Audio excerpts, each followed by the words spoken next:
Well, it's Groundhog Day. Again. And that must mean that I am Professor Robert E.G. Black, and this is the Groundhog Day Project. It's one of those infinite time loop situations you might have heard about. It's a thing where the same day keeps happening. Time.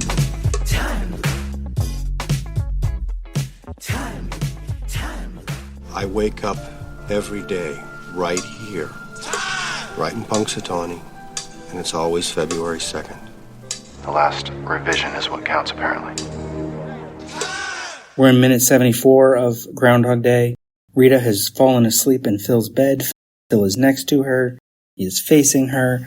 And we get 20 seconds of nice, sweet, pleasant music.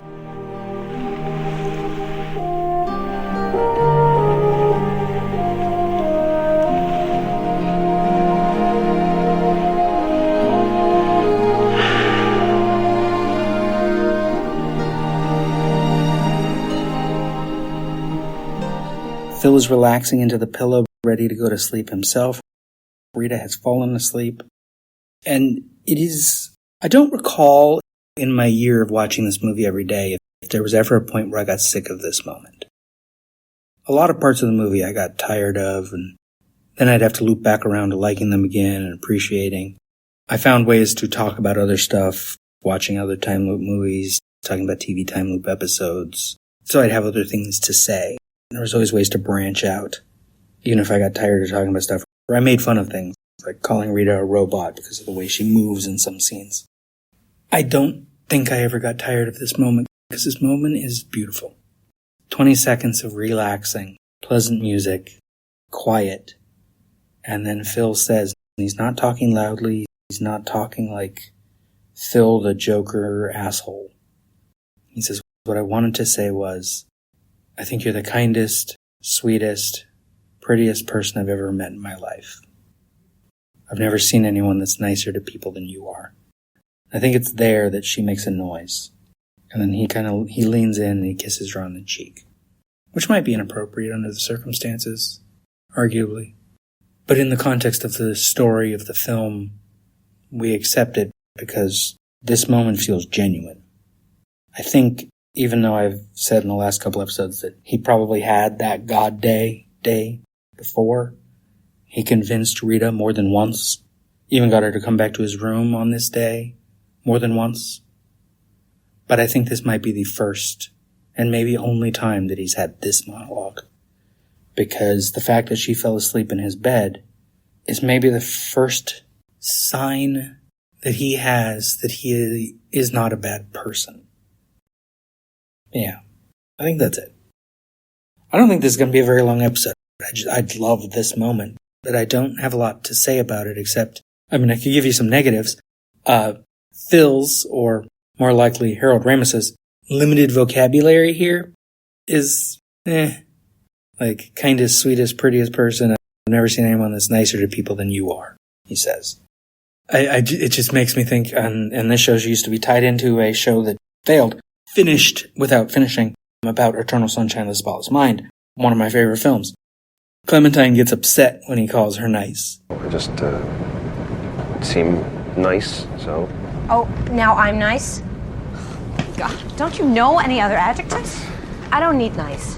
I don't need myself to be it, and I don't need anybody else to be it at me. And I'm like, that's funny, because he doesn't have a better word, but there isn't necessarily a better word for nice. Kind is good, but that also depends on how you differentiate between what kindness is and what it means to be nice. How are those two things different? I think what Phil says is great. And as I said last minute, I think this is poetry. This is poetic. This is beautiful. And I think it's genuine. I think the movie is telling us this is Phil being genuine. The movie is telling us this is genuine, and I think we have to believe that. But this is Phil who has been broken by the time loop. This is Phil who has had some version of ego death, or whatever they call that from a Buddhist perspective, because Harold Ramis, or whatever you want to call it from just your own personal psychology understanding of who you are. He is so far gone, and I don't mean 1,000 years or whatever. I just mean this experience has twisted him up inside and The only way out is to reshape the thing that comes out of that core. And it's about to start. And the only way it can start is this genuine moment where he realizes Rita is kind of the person he should be. He should be kinder. He should be sweeter. He should be prettier. He should be nicer to people than he is.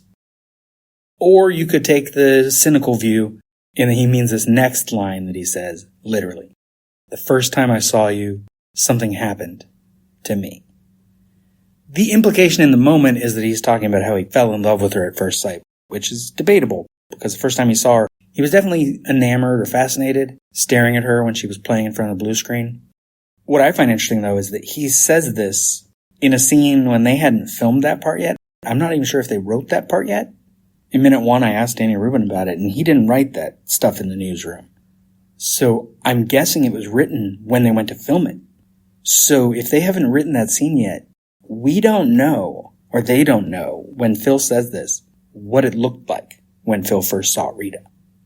But also, in a literal, cynical mode, yeah, something happened. A time loop grabbed him. He got stuck in Punxsutawney. If that was the first time he saw Rita, it's the day before it. But if you think he's in here for 1,000 years, might as well be these things happen simultaneously.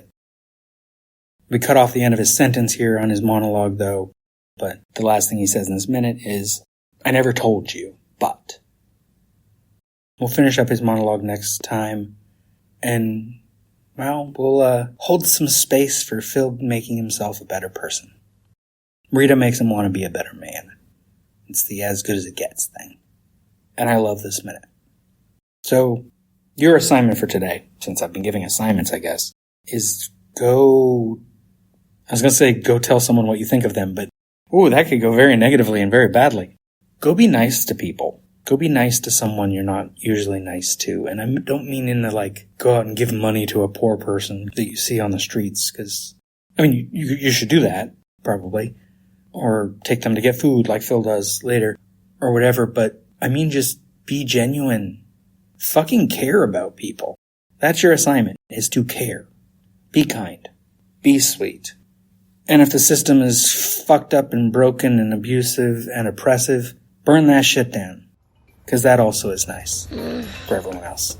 Knew you were gonna say that. This has been a production of Lemming Drops Studio. You can find links to more at lemmingdrops.com or join the Facebook group Lemming Drops Studio Tour. Also, you can support all my shows at patreon.com/lemmingdrops. What is wrong in the end which never comes? Or which comes again and again, lapping, like waves? Since the Big Bang set everything in motion, everything that happens in this universe has to be the way it is. Particles unfolding the way they're destined to. How do you sleep at night? You've never seen Groundhog Day? Yeah, you know Groundhog Day is not a documentary. Remember when Groundhog Day was just a movie? Joel? It's Joel, right? Yes. I'm sorry I yelled at you. I'm a little out of sorts today.